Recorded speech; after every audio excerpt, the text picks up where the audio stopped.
મહાત્મા મંદિર ખાતે શતાબ્દી સમારોહનું આયોજન કરવામાં આવ્યું। એડીસી બેંકની સ્થાપનાના 100 વર્ષની ઉજવણી। ગાંધીનગરમાં મહાત્મા મંદિર ખાતે શતાબ્દી સમારોહનું આયોજન કરવામાં આવ્યું છે। મહાત્મા મંદિર ખાતે શતાબ્દી સમારોહમાં કેન્દ્રીય ગૃહમંત્રી અમિત શાહ ઉપસ્થિત રહ્યા હતા। અમિત શાહે એડીસી બેંકની સ્થાપનાના 100 વર્ષની ઉજવણીને લઈ સંચાલક મંડળને અભિનંદન પાઠવ્યા હતા। સમારોહમાં કેન્દ્રીય ગૃહમંત્રી અમિત શાહે કહ્યું હતું કે એડીસી બેંકની સ્થાપનાના 100 વર્ષની ઉજવણીને લઈ સંચાલક મંડળને અભિનંદન પાઠવું છું। 100 કરોડના નફા સાથે સૌથી મજબૂત એડીસી બેંક 100 વર્ષ પૂર્ણ કર્યા તે મહત્વની બાબત છે। આ સાથે વધુમાં અમિત શાહે શ્યામજી કૃષ્ણ વર્માને શ્રદ્ધાંજલિ આપી હતી।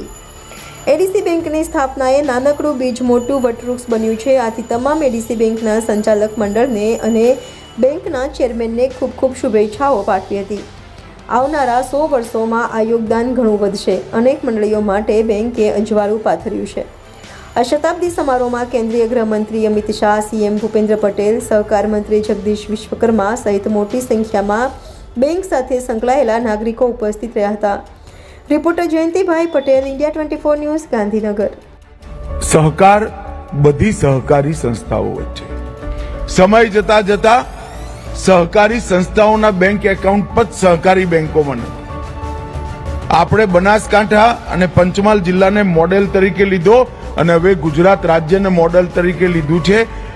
6000 કરોડ રૂપિયાની ડિપોઝિટ અને 24 લાખ બેંક એકાઉન્ટ અને 80 લાખ ક્રેડિટ કાર્ડ આ 6 મહિનાની અંદર ઇસ્યુ કરવાનું કામ આપણા સહકારી આંદોલને કર્યું છે। અને આજ ગુજરાતની સહકારી બેંકો સરપ્લસ છે। અજયભાઈને ચિંતા છે, પહેલા લોન લાવવાની ચિંતા હતી, હવે લોન આપવાની ચિંતા થઈ ગઈ છે, કારણ કે ડિપોઝિટ વધી ગઈ છે। બધી સહકારી બેંકોની આવી સ્થિતિ થઈ। આપણા જ પૈસા આપણા કામમાં। સહકારિતામાં સહકાર એક પ્રયોગ ગુજરાતે સફળ કરવો જોઈએ।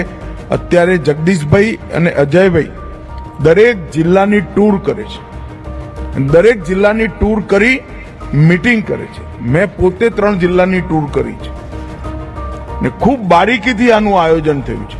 અને મારું તમને સૌને એક વિનંતી છે કે સહકારી સંસ્થાઓમાં સહકાર આ નવા અભિગમને આપણે અપનાવીએ અને આગળ એને મજબૂતી સાથે લઈ જઈએ।